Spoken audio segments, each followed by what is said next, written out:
Hello, everybody. Today we've a bit of a special guest in. I'm joined by Hector Moran. We're going to be talking a bit about digital artwork, sculpting, 3D design, and anything else that sort of floats our boat within that. So, Hector, it's a great pleasure to have you on the show with us today. Great to be here. My name is Hector Moran, and I'm a digital sculptor. I've been doing minis and digital character stuff. Going, I guess, into about 20 years. Really? Yeah. I was going to say, surely it can't be that old, and then I keep remembering I'm older than I think I am. So yeah, 20, yeah, I'm sure there was digital media 20 years ago. Did you start off in digital art, or is this something that developed from a sort of a hobby point of view? It started in traditional. Basically, since I was a kid, I was the kid that was always drawing. The kid that in the classroom is like, "Hey, that one knows how to draw." And if there's a project with drawing, the usual thing. Later, as a teenager, really into comic books, really into anime for a while, cartoons, and the things that are available to you as a youth. I'm originally from Mexico, so I got exposed to a lot of American comics and stuff like that. And that's some of what got me kind of drawing. I did make little clay figurines since I was very little. Like, I think I was around 4 or 5 when my father showed me with a lump of clay that you could make something resembling a human figure. Right. And I was marveled by that. Like, I was really young when my dad did that, because my dad has some extent of artistic ability. And so he was also the one that was initially doing the drawings for some of my school projects. So some of that came from my dad, and just being able to see him do things with the pencil, the colored pencil, and with a lump of clay, that I was like amazed, and I just got into it. So yeah, it started really young with the plasticine and like the equivalent of Play-Doh and Fimo that is here in Europe. That basically progressed into just an obsession with both drawing and making a lot of these little figurines.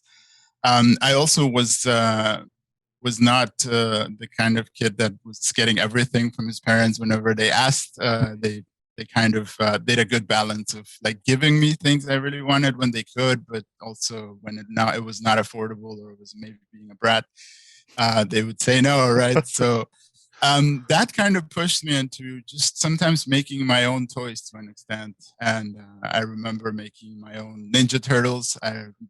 The Simpsons I was into for a while, so I made a few Bart Simpsons back in the late 90s, early 80s. Early 90s, late 80s. And I'm with you. Yeah. So, and when I was around 16, my father got a job in the US. So we all moved with him to the US. And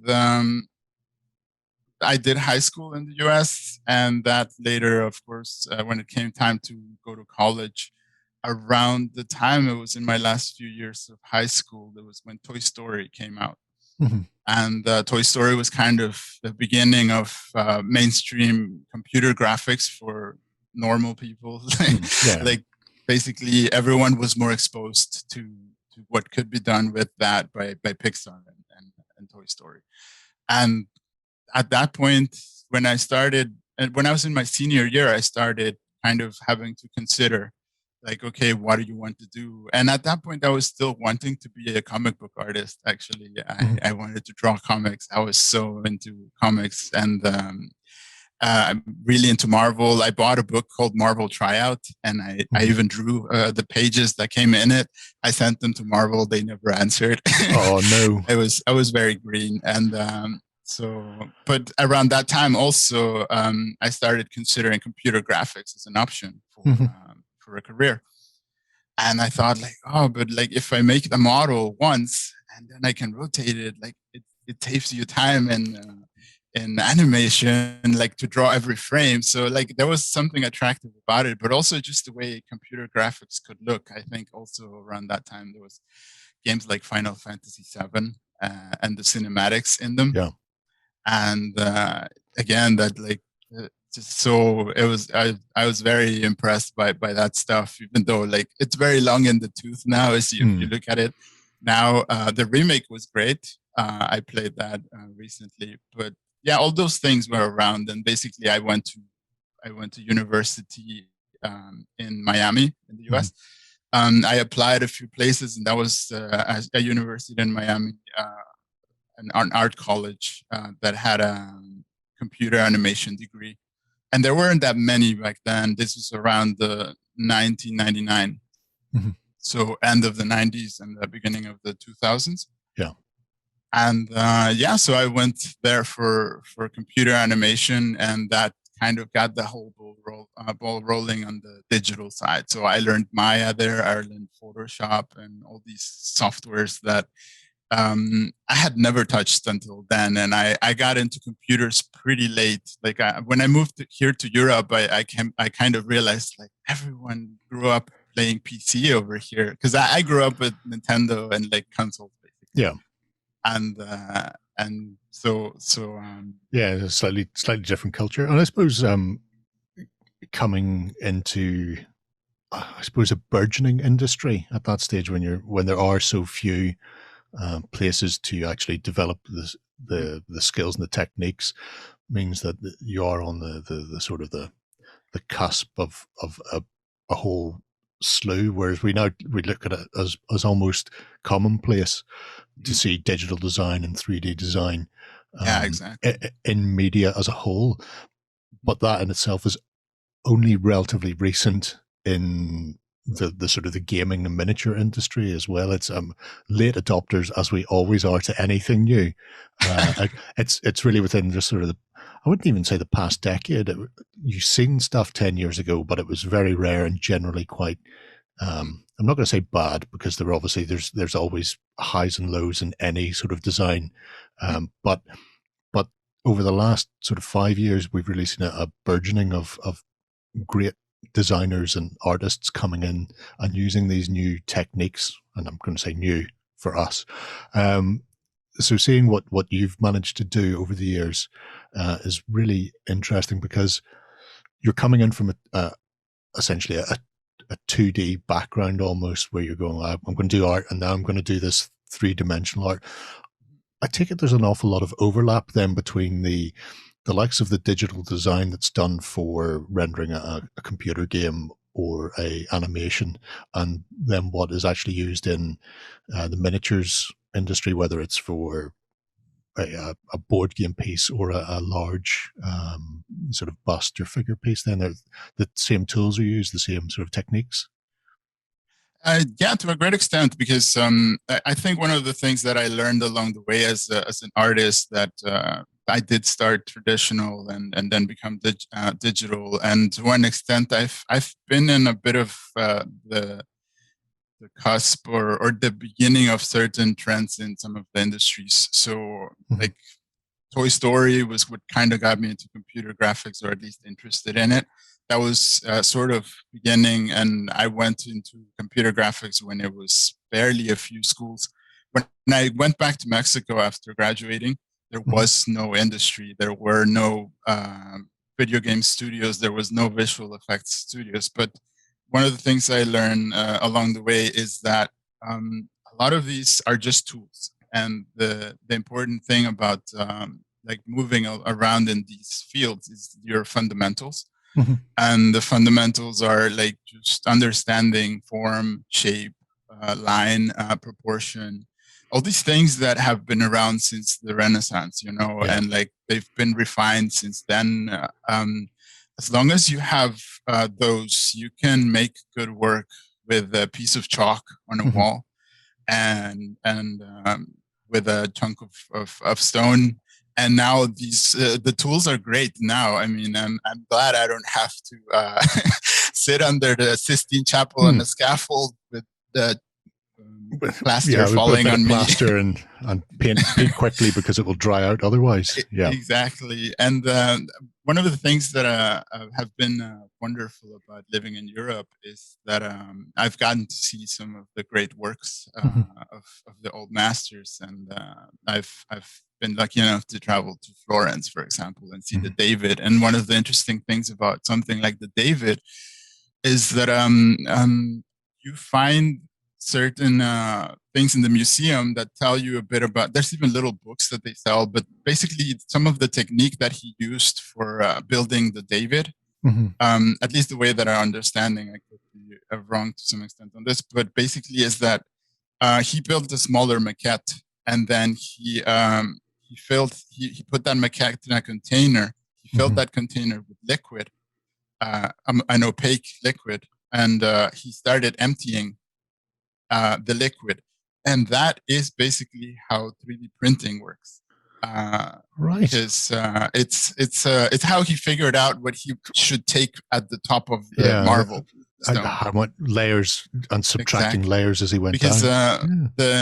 The printers, resin printers, for example, they work in a system where it's kind of like an MRI. That the slicing is basically each slice of the vertical of the figure. Yeah. And it was really interesting for me to be into 3D printing and like kind of be pretty involved in working with it for small and big figures.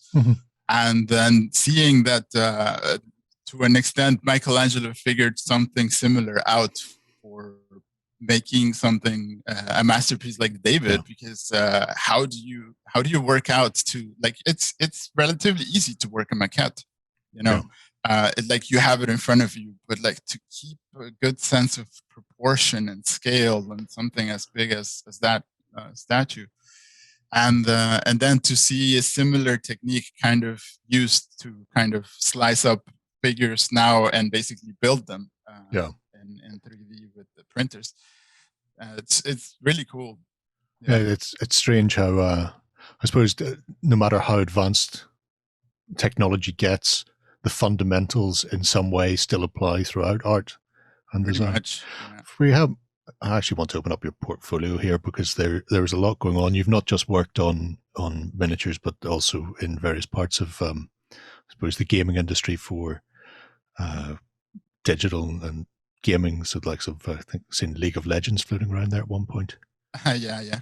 Did a couple of skins for that. Yeah, but it shows the diversity of what you can do with digital art, going from literally digital art that has no form itself through to producing things that need to be textured and animated and look right, regardless of where people point the camera in a game, or at the end of the day actually go ahead and produce the figure. And something that one person was curious about, which I think this shows quite well, was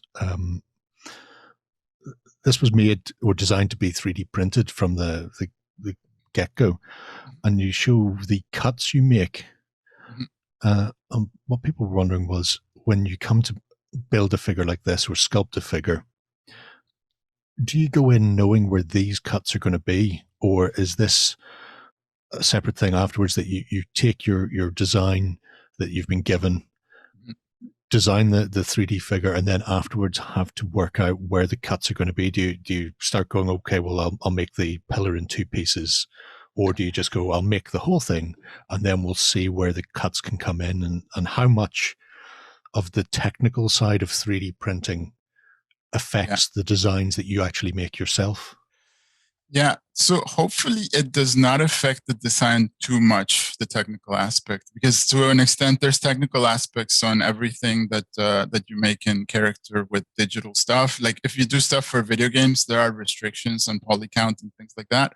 If you work on animation, there are restrictions there. 3D printing has its own limits that are less than when you're doing for casting. For casting, there's a bit more breakup that you have to do, especially for things to work with a 2-piece mold. But my priority has always been, both when I do game art for video games or miniatures and statues, Concept and the art is first, and then we try to make the limitations of the technical aspect kind of work in the back end. You keep them in mind in the beginning, like you kind of I've been doing miniature and 3D print related art for about 10 years.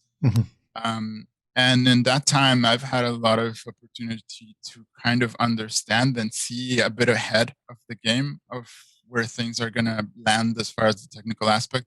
So certain things I already kind of work out as I'm building in the early stages. So, for example, for animation and for video games, there's what a lot of people do to save polygons. They keep meshes open. But that is not friendly for 3D printing. So when I build things, everything that I build is already kind of watertight and closed, because that will help avoid problems with printing later. Because there's a lot of print fail that is related to just little errors in the mesh where a facet of the mesh is flipped over and it causes a hole, and that causes a print fail. So because in the early years of doing work for 3D print, I ran into a few of those. I've kind of become pretty aware of it, but my priority is, like with most miniatures and other things that I get to do, there's concept art. So my priority is often, most of the time, nail the concept art, and then you can make things thicker. You can break it up as it needs to be broken up. Maybe you build certain things in a way that they will print better and survive both printing and casting a bit nicer. Sometimes there's even safety concerns. Like, for example, there's a lot of spikes and a lot of sharp edges on some miniatures. Yeah. Even on Street Fighter, for example, there's a lot of sharp edges on the effects of those figures. And if those were like, they had to be done for us, a younger audience, there's a lot of tipping, like the dulling of the tips that you have to do to those pieces to make them a bit safer for children. So a lot of these things, they come around at the end, but you keep them in mind in the beginning so that you don't pay the piper too much later. Well, I imagine that's probably one of the key things. Talking about then designing, so your first miniatures for gaming, were they all Kingdom Death Monster, or had you done anything prior to Adam approaching you? Basically, that was it. When, like, I was again very lucky to be involved in the early years of Kingdom Death, because when I started on Kingdom Death, there was only one other digital sculptor working for Adam, and Adam found me in DeviantArt. Like, I didn't even have any miniature work, but I had some somewhat anime fan art that I was building, and I didn't even finish it. But I'm actually very grateful to Adam to have seen the potential in my work at that point, to kind of try me out on KD, and he gave me some of the first miniatures that were being done with digital for KD. And KD was basically my first experience with 3D printing and with miniatures. And so I personally didn't grow up like, I played a few kind of the more basic normal board games that most people get to play as children, but I didn't really... Hungry Hippos and things like that. Yeah, exactly. I had a few of those. I think I was given a chemistry set when I was too young, and I ruined everything. So that is the best time to give somebody a chemistry set. When I got mine. Exactly. So it was not very smart from my parents, but they had good intentions, I guess. And I mean, basically, when I started working for Kingdom Death, I started becoming more aware of, like, also, I think there was a bit of an overlap that happened around that time with both Kickstarter coming around and 3D printing becoming a bit more mainstream for miniatures. I think at that point, the big boys like GW were already doing some 3D printing, but they were keeping it quiet, and they were keeping it only for certain things. So I think even at the point when Adam was bringing in a lot of 3D printing, like some of the people that were skeptical or were more mainstream, they were already playing with it. I think Adam just accelerated some of it also because he innovated a lot in the way he did things. I mean, I worked on for Kingdom Death for about 3 years, since 2009 or 10. And then when the Kickstarter came around, it surprised even me. That was in 2012, I think, around the end of 2012. It broke all kinds of records. I mean, I knew that the miniatures were selling out whenever he would put them out. I knew they were doing really well as resins. But it blew my mind when I saw it. It's one of those things where a game moved from being boutique sculptures, essentially for painters, into essentially the mainstream. I think that was spurred on an awful lot by the impact it had on Kickstarter at the time. But just seeing that literally a boutique house could produce such a diverse range of miniatures on a scale that I don't think anybody had seen before, and certainly would be I wouldn't say next to impossible to do via physical methods, but certainly the being able to put up the concept art and then put up renders and the like beside it so people could see exactly how these would be realized in 3 dimensions was a massive step on that we hadn't really seen before until, you see a pencil sketch, and then months down the line somebody would have a green that they've hand sculpted, and you're going, oh well, that's how that looks then, or that doesn't quite match what I thought was going to go on, but having those renders and being able to go, oh, there it is, that is exactly what we're going to receive at the end of the day, was mind-blowing, I think, across the board. It was, and see, with the likes, so moving from Kingdom Death, where it is a boutique, you're essentially dealing with just one, well, not one other person, because other people are doing concept art or whatever it happens to be, but you're solely dealing with Adam, and Adam's going, okay, yes, that works, no, that doesn't, can you change whatever it happens to be? Moving on to then do something like Street Fighter, where it's IP based, so even though Joe, it's his baby, he has an idea of what he wants to see, but then everything has to go from you to him, from him to the licensing company, and then back for adjustment. Was that a bigger constraint on you, or how much of a constraint was that for you, I suppose? There were constraints and there were difficulties, but the thing about Street Fighter is that for me, it was a huge milestone. Like, I love my job. I love what I do. Like, I really enjoy this field, and I grew up with Street Fighter. I loved it since I was around 12. It's one of the games that got me playing video games almost like addictively to an extent. And then also drawing. Like most of the artists that are the core artists that made Capcom and Street Fighter, they were big influences on me before I could even find out their names. Like, I eventually found out a lot of their names, and so Street Fighter came with a lot of constraints as far as the licensing, because Capcom is protective of the characters and the IP. More protective of certain characters. Like, certainly there were more rounds of feedback and changes on Ryu, who is the flagship character, and Chun-Li, who is the first lady of Street Fighter. So, but for me, all of that was worth it, because one of the highlights of having worked in Street Fighter was there's a Japanese artist. He goes by the nickname Akiman. And he at some point retweeted my Chun-Li that I sculpted for Street Fighter, and he is known as the father of Chun-Li because he designed her. Designed the original. And for me, like, to have my work acknowledged by someone that influenced me so much into becoming an artist, like, be that 2D or 3D, it was big. And so Street Fighter, it came definitely. Also, Joe was pretty demanding too. Like Right. he pushed me as an artist. Same for Adam, But like I've been lucky also with many of my clients in that they've pushed me in ways where I've learned so much that I'm massively grateful to them.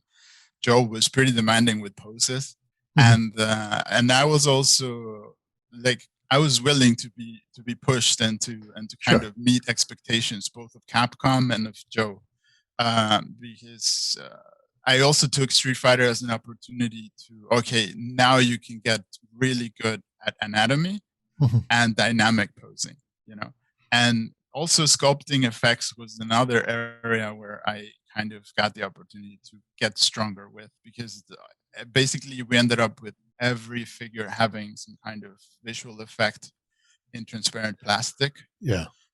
And it's really funny sometimes because like we think of things like fire and smoke, and these are like not very tangible, like they're not solid objects, but like now figure it out and do it as a solid object and like make it cool and make it dynamic. Don't make it look like they're holding a giant piece of orange broccoli or cauliflower in their hand for a fireball. Yeah, that was my fear. Yeah, 100%. I can understand that. Yeah. Talking about the technical side, then I know you've got a few bits and pieces open there that you can have a look at. Yeah, so let me just queue up. While you're getting that ready, can I ask? I constantly see people talking about various types of 3D programs, and some are additive and some are subtractive, and I believe there's even a VR version that works off the Oculus headset as well. Yeah. With anything, you always get new programs coming out that do more than previous ones do.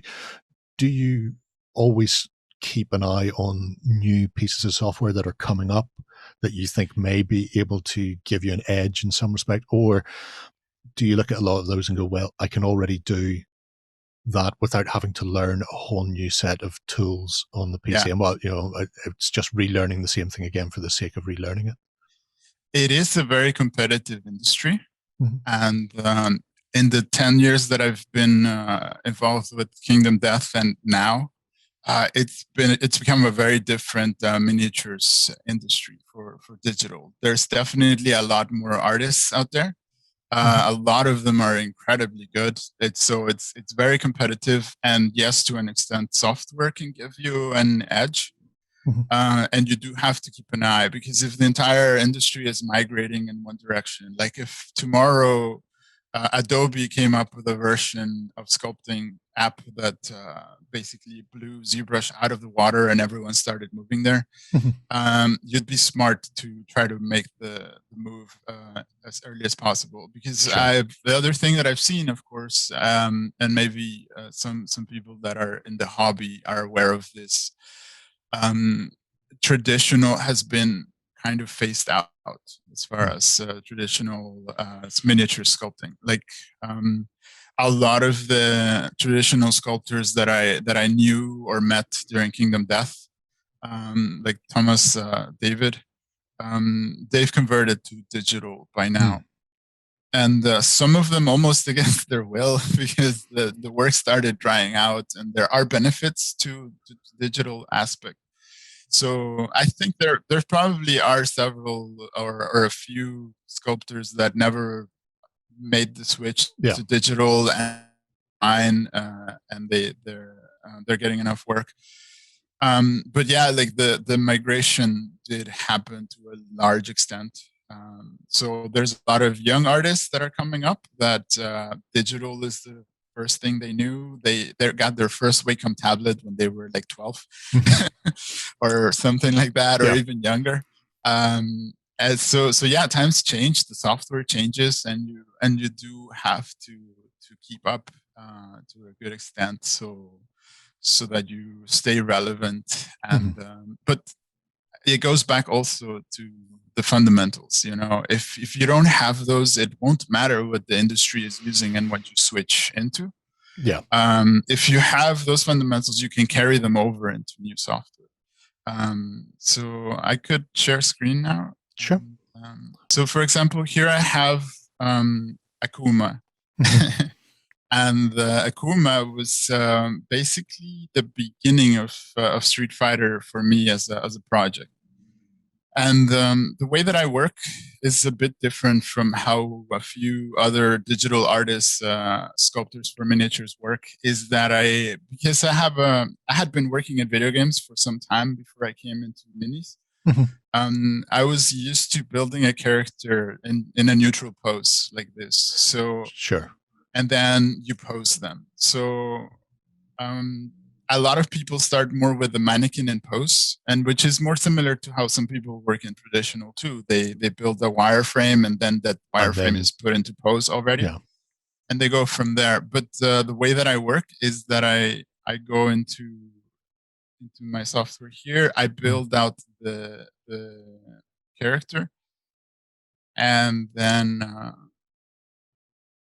I start when the basics of the character are built. I then start posing the character, and posing sometimes can go in stages because I do the first round of posing, and I still have this problem now and then because the one of the drawbacks of starting with the neutral pose model is that you end up with the possibility of things getting stiff. Like you don't have enough energy in the pose. It's not dynamic enough. But this is again where Street Fighter was a huge milestone for me as in growth as an artist, because it was also the first game where I did all of the miniatures for the project. It was 37 miniatures and 38 with the little trophy that comes with the game. But I had to do all of the fighters. And so that also pushed me as far as like working efficiently and working kind of as clean as possible, and also just saving as much time as possible, but also still never skimping on quality. You know, always kind of pushing forward, even if the deadlines are a bit tight.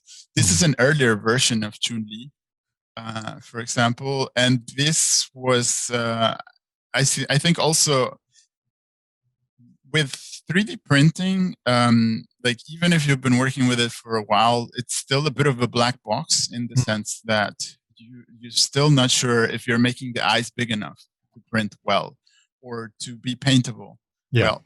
And the other thing is that what we ended up doing with Street Fighter is, like, at first I was making the eyes bigger, you know, so a lot of the females especially have kind of slightly more Kingdom Death, larger eyes.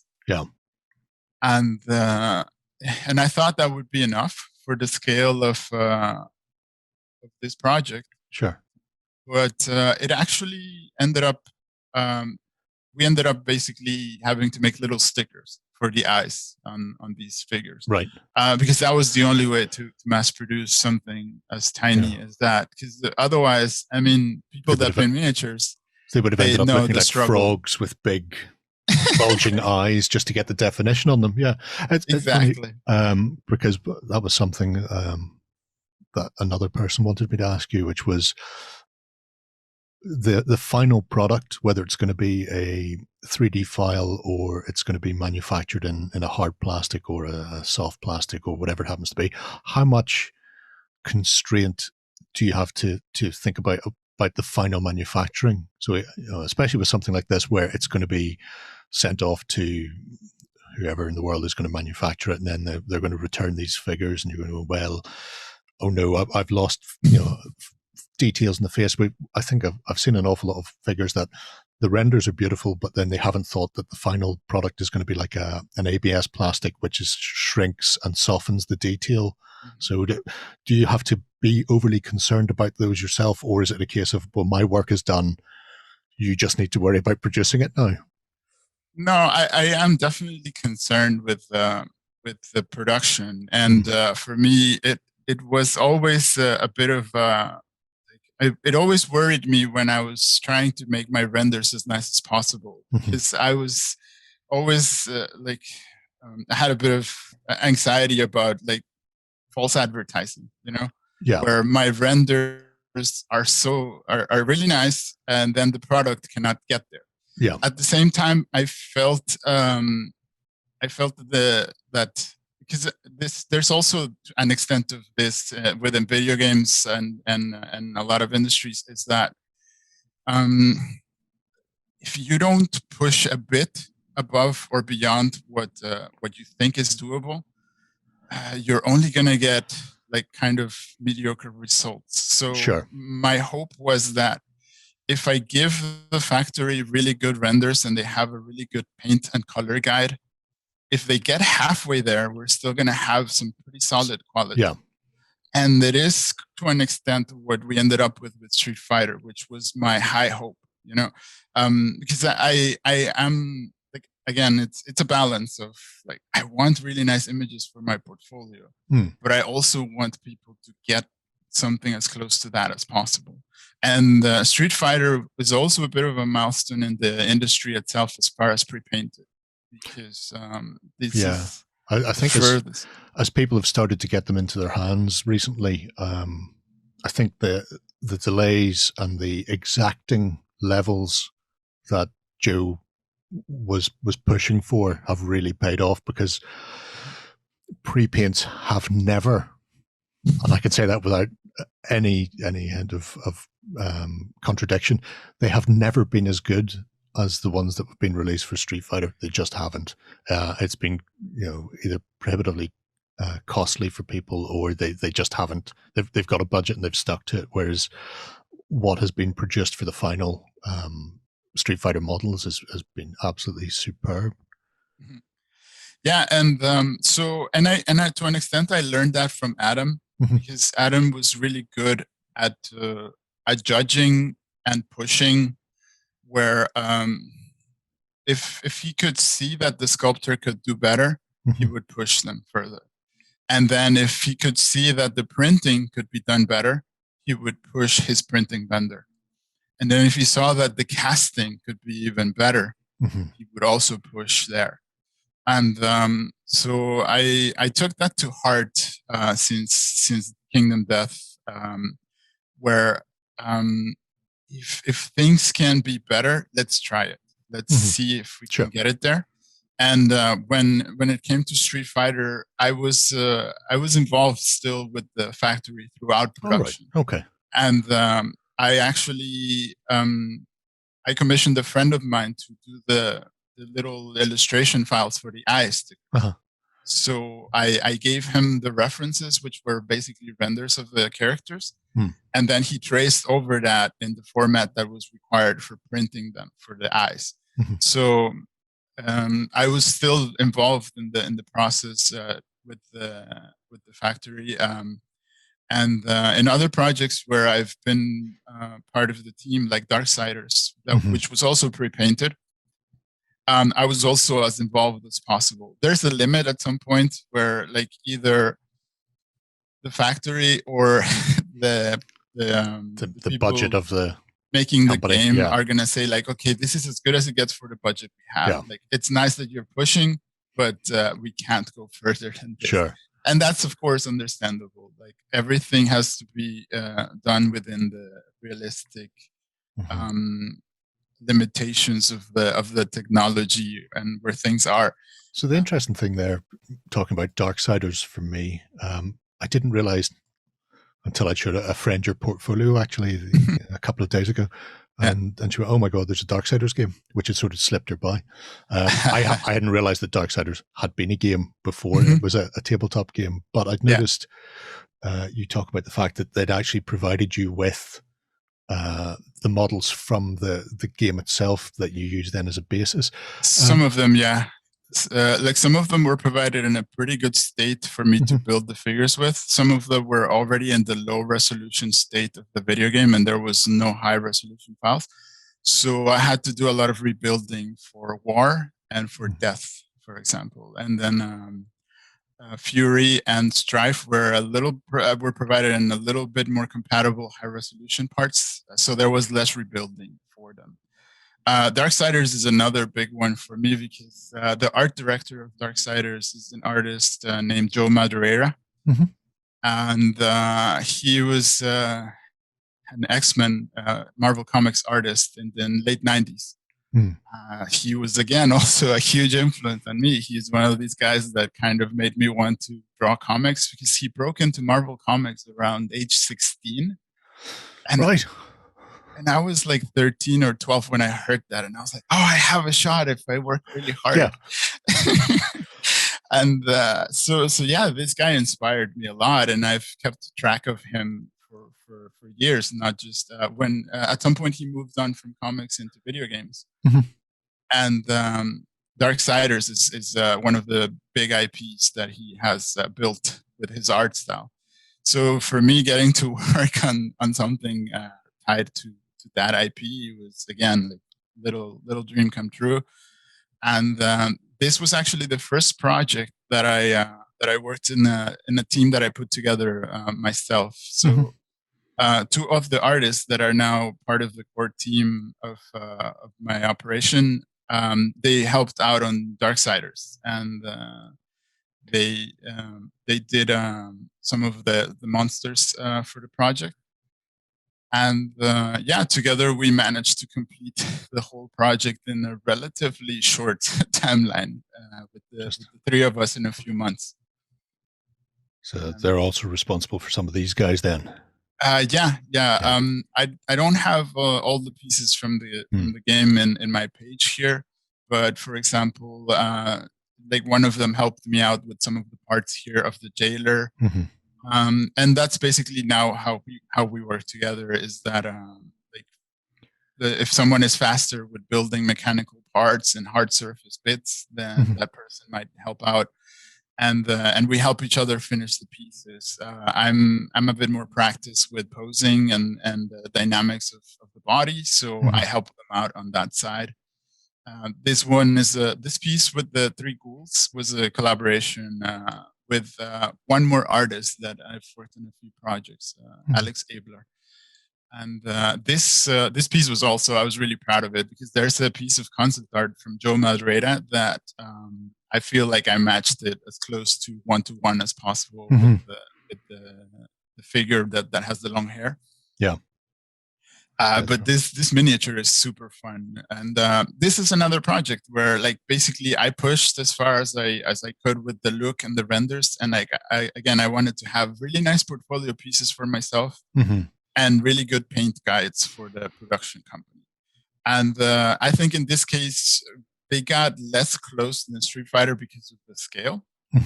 But I think that the factory and the company that worked on these figures did still a great job. They, with the scale and the paint operations that they had available to them and the budget, I think the game still turned out really nice. And there's actually good news for people that might be interested in an unpainted version of this game. Because I do a lot of work with THQ. I do a lot of the special edition statues for them, for some of their games. And I heard recently that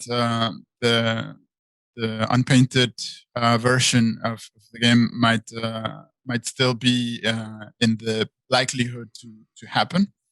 The painted game was available with a really large, expensive version of one of the latest games, and it had a limited run. I think it was about 5,000 units. They did sell out pretty quick. Yeah, and yeah, THQ does have plans to. That's good to hear. So I know that you're working on Mortal Kombat now, but rather than having to do everything yourself, is this sort of collective of multiple sculptors all working towards the same goal is going to be used? Do you have then, I suppose, to to pull together? People have their own unique styles when they're working on things. Do you have to make sure that you have a cohesive feel throughout the range so it doesn't look like this miniature has been made by one guy and this miniature has been made by this lady and so on and so forth? Or is it hard to pull people all in the same direction to keep that consistency of style? It has its challenges for sure, but there are a lot of things that basically in video games. In when I worked in video games, I was basically I started as a junior artist, like most people in that field do. Mm-hmm. And then I moved. I kind of skipped a few levels, and I was promoted by the company that hired me from kind of just artist into lead artist. Mm-hmm. And that basically meant supervising a team. And basically, as a lead artist in the video games industry, you are kind of the bridge between the art director and the rest of the staff artists. Yeah. And a large part of that is basically conveying, communicating, and enforcing to an extent the vision of the art director. You know? Sure. So thanks to my experience in the video games industry, I already kind of have some experience on kind of the things that you might need to do to have consistency with an art style and guidelines to make a project work out in that sense. Mm-hmm.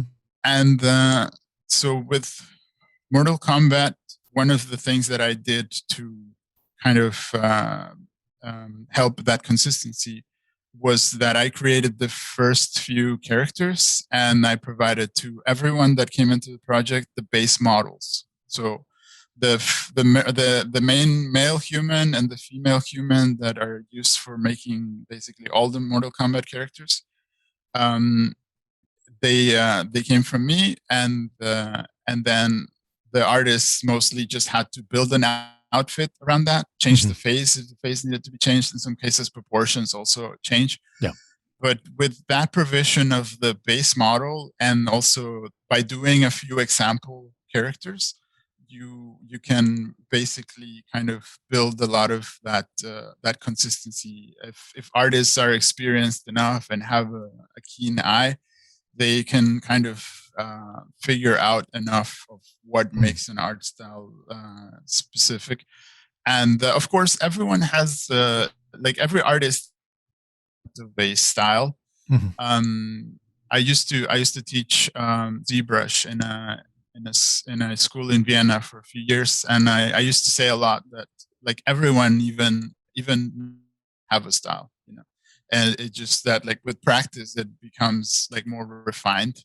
Mm-hmm. And so to an extent I allow an extent of like the artist putting a bit of themselves or their signature stuff into the figures. So like I was not trying to control every aspect of the figures done by the team, but rather just kind of trying to keep the consistency and the level of quality. And then if they can little flourishes of their own and ideas for like for example the bases and to an extent the poses also, you know, that's a collaborative effort. So we have some back and forth, and there was input of course from in Mortal Kombat. There was in Mortal Kombat Joe was less specific about poses. Like we got a chance to pitch our own poses, and whenever the artists in my team wanted to pitch their own pose, they basically come up with a few images from the game itself and say like, this, I think this pose would be cool. And then we would run that by Joe, and then we would make that pose if that was what they wanted to run with. Yeah. You weren't going back to the old video capture that they used for the original Mortal Kombat then, just to get an idea of how they punched. Yeah, so there's there's Johnny himself. Yeah. Yep. Here's Johnny. And so, for example, Johnny here is the version from MK11. I think this is a version of his outfit that is the retro combination type.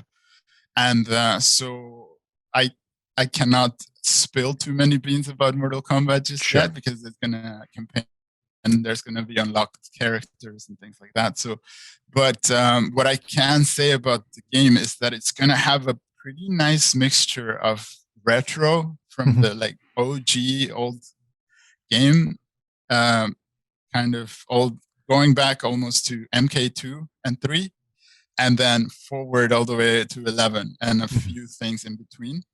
I think the loadout is pretty well balanced. Joe is even more of a fan of big fan of both. Right. For me, I'm a bigger fan of Street Fighter, but I also grew up with Mortal Kombat, so I did enjoy it. Yeah. And so Johnny here, characters where I think he is the right mixture of old and new.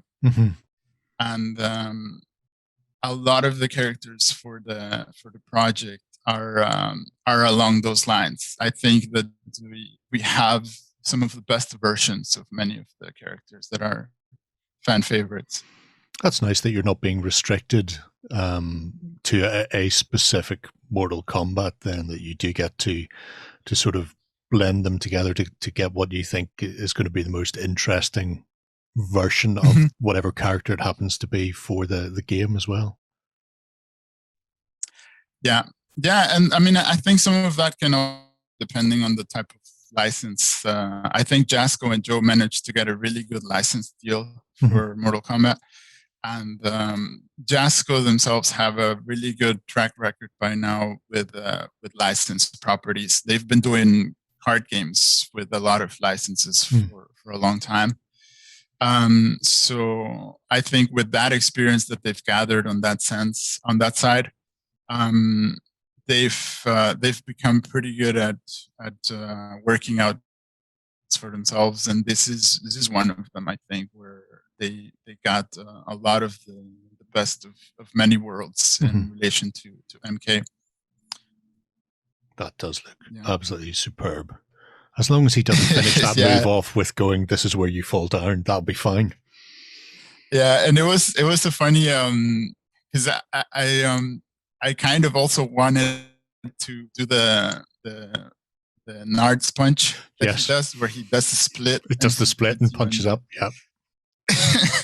But for that one, you would need a second character getting punched in the Nards. Goro, obviously. Yeah, so for that one to work better, it would have needed the iconic.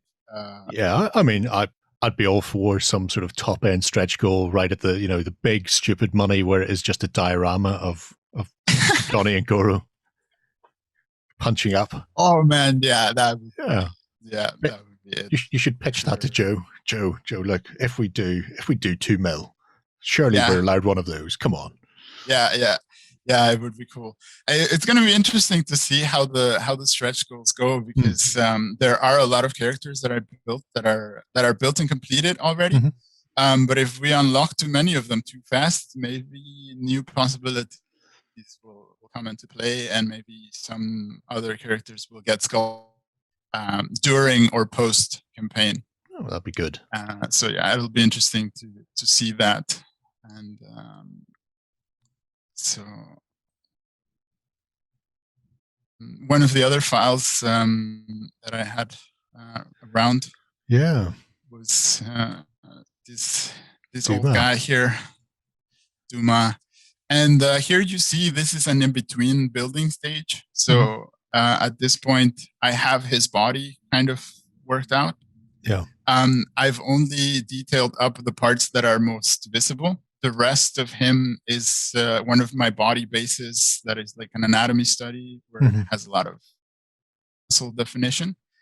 There's even like veins and stuff like that. And like this, for a few years now, I've been on a total anatomy kick.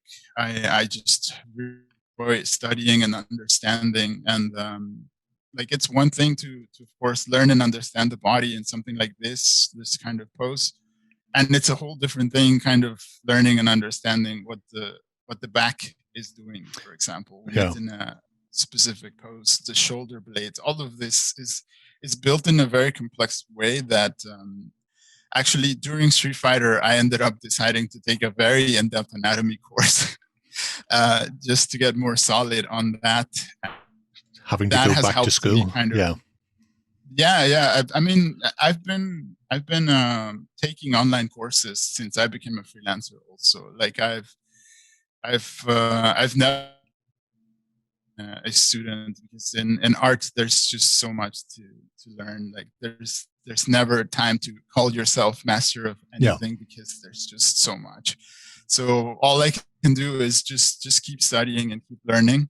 And so here you see that the body is built and then detailed on the parts that are visible. So you have this asymmetric chest scar over here. So things that are asymmetric, I start building them also in the neutral pose at times. Then over here in the front, you see that I'm building also parts that are symmetric, but that are going to go on a different axis. So his shoulder pads and his various accoutrements and his armor. vault, are here on the sides, but they started built here in the center, where you have an automatic symmetry instead of ZBrush. This is like the symmetry in ZBrush is a double-edged sword, because of course it saves you a lot of time, but it can also make your work look very synthetic if it's all very symmetric. Yeah. So you eventually want to be breaking symmetry and giving different details to each side of a figure if possible.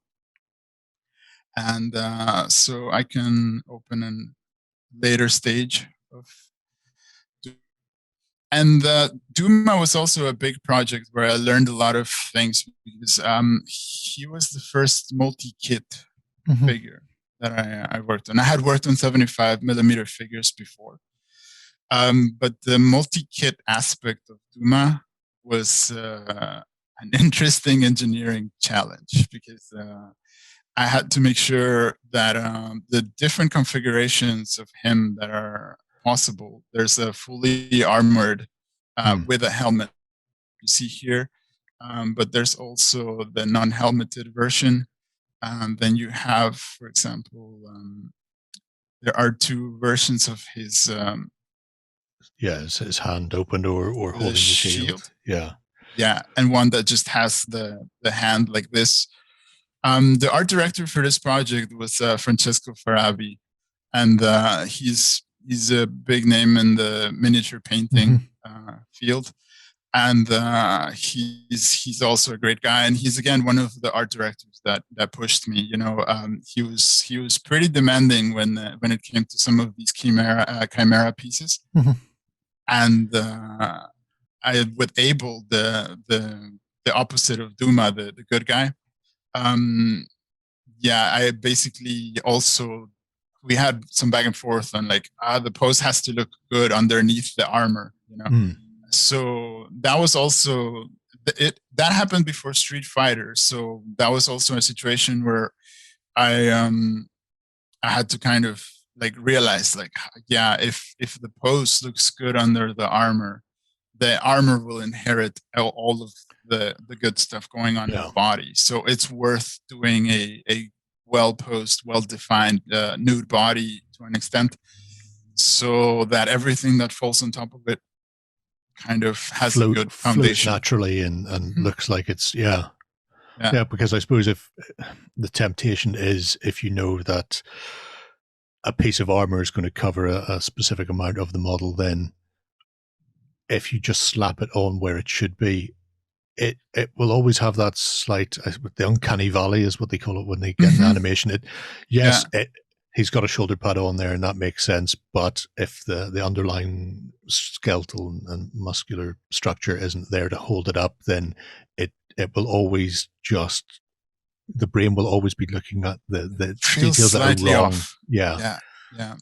Did you use the same, sorry, I was just going to say, did you use the same model for the larger bust then, or did the larger busts are a conversion? So I go back to the base model, I change the pose a little bit, move around the armor, and then the other thing that I did to the Duma bust, for example, was that I defined a lot more skin detail. So he has a few more scars, and he has a lot of like skin wrinkling and almost coarse. And some of that does not fully translate into the print, but a good extent of it does. So like with video games, it also happens. You build things with exaggerated detail because with the process that there is for video games, you lose some definition as you end up with the final textures. The final textures are more low resolution than what you started with. And there's an extent of that happens with printing and casting. You do lose a bit of definition. So it's always good to exaggerate, you know?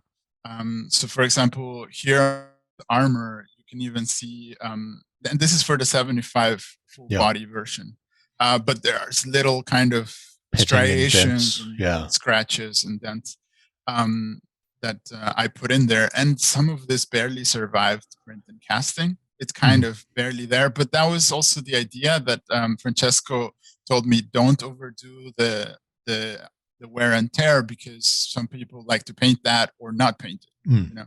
So like it's always interesting to kind of balance out and figure out like how far to push for vendors, or how far to push for things surviving the process, you know? Sure. It's fascinating that it was one of the questions that comes up anytime anybody compares 3D sculpting with traditional sculpting. You often get, I suppose the term is there's a certain cleanness to the 3D renders compared to the I suppose possibly unintentional flaws in traditional sculpting. And a lot of what makes a good 3D artist is putting those flaws back in. Exactly. Because the symmetry is a killer, and very few people, I think Jensen Ackles from Supernatural possibly has got the perfect Leonardo da Vinci like symmetry in his face. But apart from random actors from Canada or wherever he's from, most people don't have that, and that's what people look for. They don't realize it's that pattern seeking, and when something is too perfect, too symmetrical, or even the most unexperienced or least keen eye will notice in the back of their head, like when things are off and when something is not as natural as it could be. And as a digital artist, you kind of want to counter that, because when I started in Kingdom Death, I was again working with people like Thomas David, and he's always been making incredible stuff in traditional, and now he's doing it in digital. And so when I came into miniatures and digital, it was my objective to not look digital. To keep up with the guys that are already there and that are strong in traditional.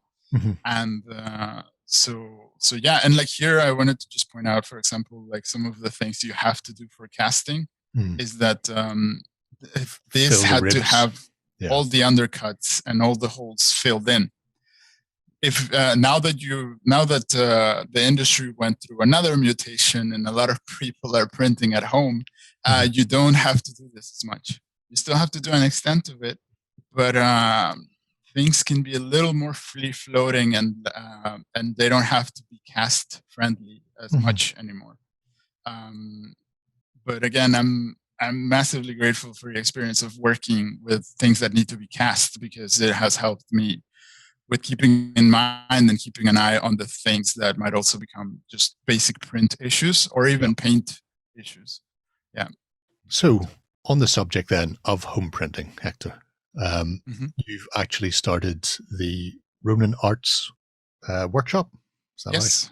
And that's a group of yourself and two other artists working in digital form for 3D home printing. So how did that come about? It basically became an evolution of what the two sculptors and myself had been doing already. One of the sculptors' name is Leander Pokorny, Leo, and the other one is he's Austrian, and he was one of my students in Vienna when I was teaching there. And the other artist is Alejandro Castiblanco. He is a Colombian artist that lives in Mexico, and the same city as my parents. And we had a mutual acquaintance, friend actually, a really good friend of both of us. And he introduced me to Alejandro. And about a year before Darksiders, Alejandro and I had started working on projects together. And Leo and myself and Alejandro had been working together since Darksiders. Then we worked on Mortal Kombat. And last year, we also worked on a couple other projects together. And last year, with the pandemic, the lockdowns, and a lot of the things that went on through the year, I basically realized, and I had been aware of it to some extent, that there were artists out there that were making STLs and selling them directly to people. I had my hesitations about both starting a Patreon and starting a studio for a long time. In video games, I had been kind of part of middle management, so I knew some of the headaches that come with middle and full management. And I also was not sure about wanting the expectations of a Patreon on me, because if you get popular with a certain kind of art in Patreon, or in general with a fan base, they're very resistant to change. Exactly, that can happen. So I was a bit hesitant about all of that, but last year, I ended up working for a few companies that are doing this. One of them was Archvillain. And actually, it was Cetria that I worked on for Archvillain. That was one of the pieces that made me think that, you know what, maybe things are just moving this way. And maybe it's time to jump before it's a bit late into it. And I pitched the idea to my two sculptor friends. We have another core member. His name is Johannes Salvamosa, and he's also Austrian. He's a friend of mine that lives here in Graz, and he's been a DM for, I think, more than 10 years. So he's big into board gaming, and he basically became our sort of narrative designer. And he's been kind of writing bios and ideas for some of our characters. We at Raw is the short name for Ronin Arts Workshop. And so at Raw, we wanted to basically have a bit of fun with a lot of different genres. And so the bigger part of our play is D&D minis, or D&D compatible, sure, and the fantasy line. I also, because of Kingdom Death, but also just because of my general taste I love pinup art, and I love pinup figures. So we do one large pinup figure of 75 range each month. And then we also enjoy a bit of sci-fi and a bit of cyberpunk. So we wanted to make that at least a small component of what we do each month. So our monthly loadout is about 80 to 90% fantasy, with one big monster each month. And then the rest of our loadout is one large fantasy pinup, or pinup in general. We're trying to kind of continue growing so that we can unlock one of our sci-fi pinups that is pretty big.